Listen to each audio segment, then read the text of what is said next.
Yesterday evening, Prince Rupert residents braved the pouring rain to attend a vigil outside the courthouse for the 215 Indigenous children whose remains were found buried at the Kamloops residential school last week.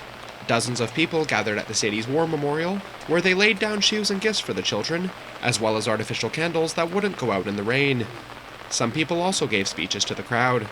L'Aquilams band member Michelle Bryant-Gravel said this isn't the first mass grave to be found at a residential school, but it's taken until now for something to happen.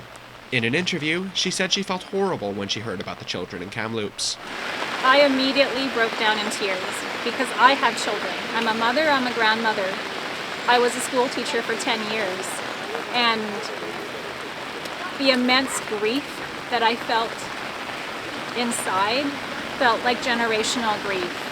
I felt the grief of our ancestors, of the people who have gone before in residential schools. It made me sick, and I don't want to carry that anymore. Bryant-Gravel also spoke about how more allies need to speak up and demand change in the country. People need to educate themselves on the truth of what happened about the reserve system, about the Indian Act, about the residential schools. We need them to speak up. We need them to dismantle the stereotypes that are out there about our people. We are a strong people. We are a resilient people, but we can't carry this burden ourselves. Prince Rupert City Councillor Reid Skelton-Morvan, who is of Metlakatla and Niska heritage and also the grandson of a residential school survivor, spoke at the event as well. Although times like these can bring up various forms of hardship and pain and anger, it is in relationship and in love and connection, and that coexistence ultimately is the goal, and that we want to find ways to move ahead and move forward.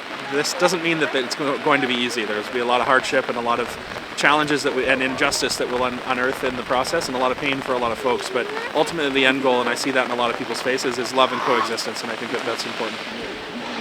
The event closed with a rendition of the Woman's Warrior song.